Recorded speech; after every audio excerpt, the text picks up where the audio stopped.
The alarm goes off at 6:47 a.m. I reach over and hit snooze. Not because I'm tired, but because for the first time in 10 years, I can. I spent 10 years waking up to someone else's schedule. 10 years of trading my best hours for a safe paycheck that never quite felt like enough. 10 years in finance. 10 years of suits and spreadsheets and performance reviews, and the quiet, nagging feeling that I was building someone else's future while mine waited patiently on hold. And then one day I stopped hitting snooze on the idea that had been living in the back of my mind for years. I left. I walked away from the salary, the title, the security, all of it, to invest in real estate full time. That decision changed everything. And today I'm going to share everything I wish someone had told me before I made it. I want to be upfront about something before we get into this. I am not here to romanticize leaving a corporate job. I'm not going to tell you that quitting is brave or that staying is settling. What I am going to tell you is what I actually learned, the things nobody talks about, the math that made it possible, the moment I almost went back, and the mindset shift that made sure I didn't. This is the video I needed 10 years ago, and if you're somewhere between a paycheck and a plan right now, this one is for you. For 10 years, I worked in finance. Good salary, good benefits, good title. By every external measure, I was doing well. But there's something that happens when you spend enough time in a corporate environment that nobody warned you about. The paycheck stops feeling like income and starts feeling like a lease agreement. You lease your time, your energy, your best hours, and the payment comes every 2 weeks, right on schedule, just enough to keep you comfortable enough not to leave.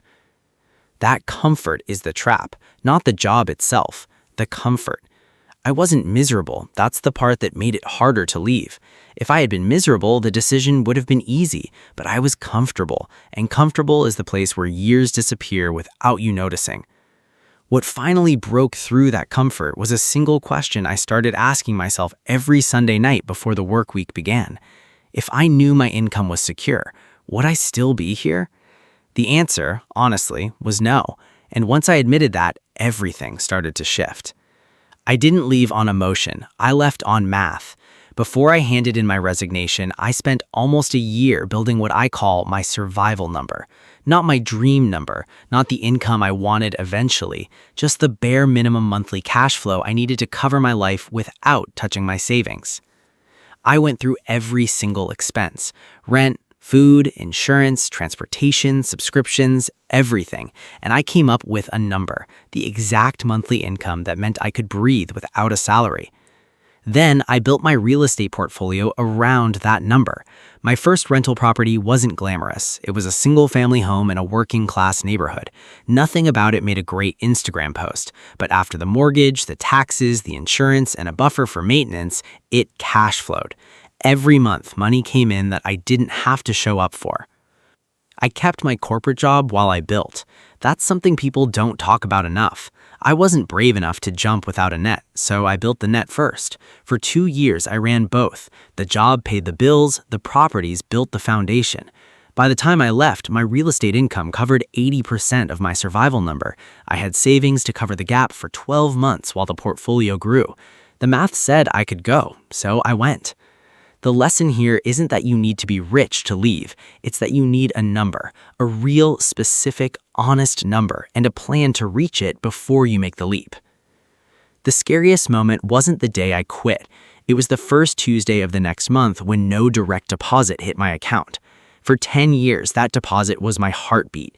Twice a month, without fail, the number appeared and everything felt okay. And then it didn't appear. My bills were exactly the same, my account stayed exactly where it was, and for the first time I felt the full weight of what I had done.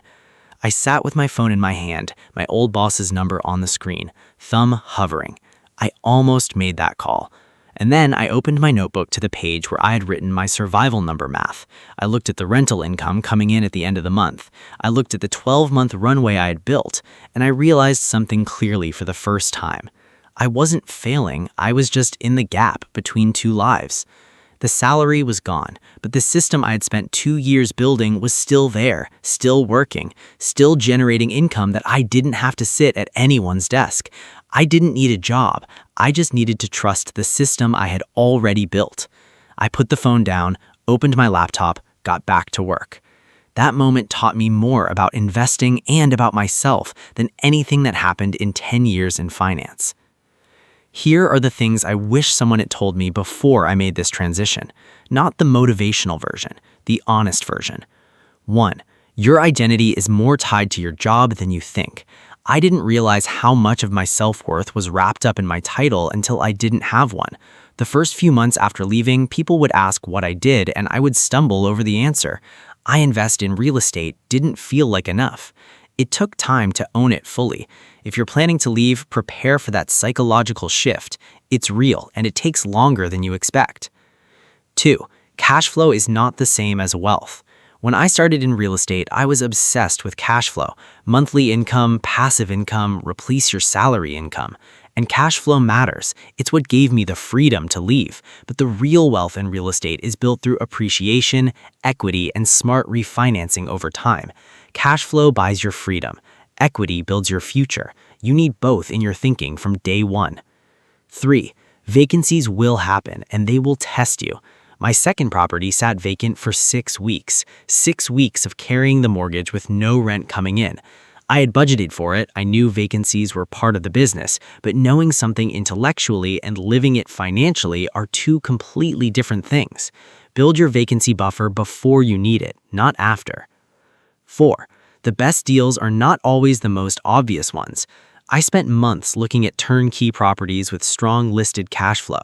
The deals that actually moved my portfolio forward were messier. Properties that needed work, neighborhoods that were transitioning, sellers who were motivated for reasons that had nothing to do with the property's value. Real estate rewards patience and research more than it rewards speed. 5.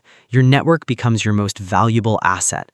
After I left corporate finance, I thought I was leaving my professional network behind. What I actually found was that the relationships I had built over 10 years in finance, accountants, attorneys, analysts, lenders, became the foundation of how I operated as a full-time investor. Your corporate career builds skills and relationships that are worth far more in real estate than most people realize. Don't leave without taking inventory of what you're taking with you. If you are currently in a corporate job and real estate investing is on your mind, here is the framework I would use if I were starting today. Step 1. Calculate your survival number. Add up every monthly expense. Be honest. Don't round down. Don't exclude the things you'll think you'll cut when you leave. Calculate the exact number that keeps your life running without stress. Step 2. Build to 100% of your survival number before you leave. Not 80%, not close enough. 100% of your survival number in reliable monthly cash flow from your properties before you hand in your resignation. When I left at 80%, I had savings to cover the gap. But if I were advising someone today, I would tell them to get to 100% first. The gap months are harder than you think. Step 3. Keep 12 months of personal expenses in liquid savings, separate from your investment capital, separate from your emergency fund. 12 months of personal runway so that a vacancy, a repair, or a slow acquisition period doesn't force you into a decision you're not ready to make. Step 4. Have your next acquisition identified before you leave. The worst thing you can do in the transition period is sit without a clear next move. Know what your next property is, where the financing is coming from, and what the timeline looks like before you leave the salary behind. Momentum matters more in the early months than almost anything else. Step 5. Give yourself a 90-day evaluation period. Don't judge the decision in the first month. The first month is disorienting for almost everyone who makes this transition. Give yourself 90 days of focused execution before you assess how it's going. The emotions of month 1 are not a reliable indicator of where you'll be in month 6. I hit snooze this morning, not because I'm lazy, not because I don't have work to do, but because the work is mine, the schedule is mine, the day is mine.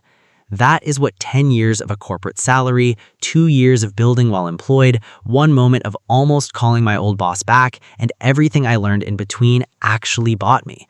Not just income, not just properties, ownership of my time, my decisions, and my mornings.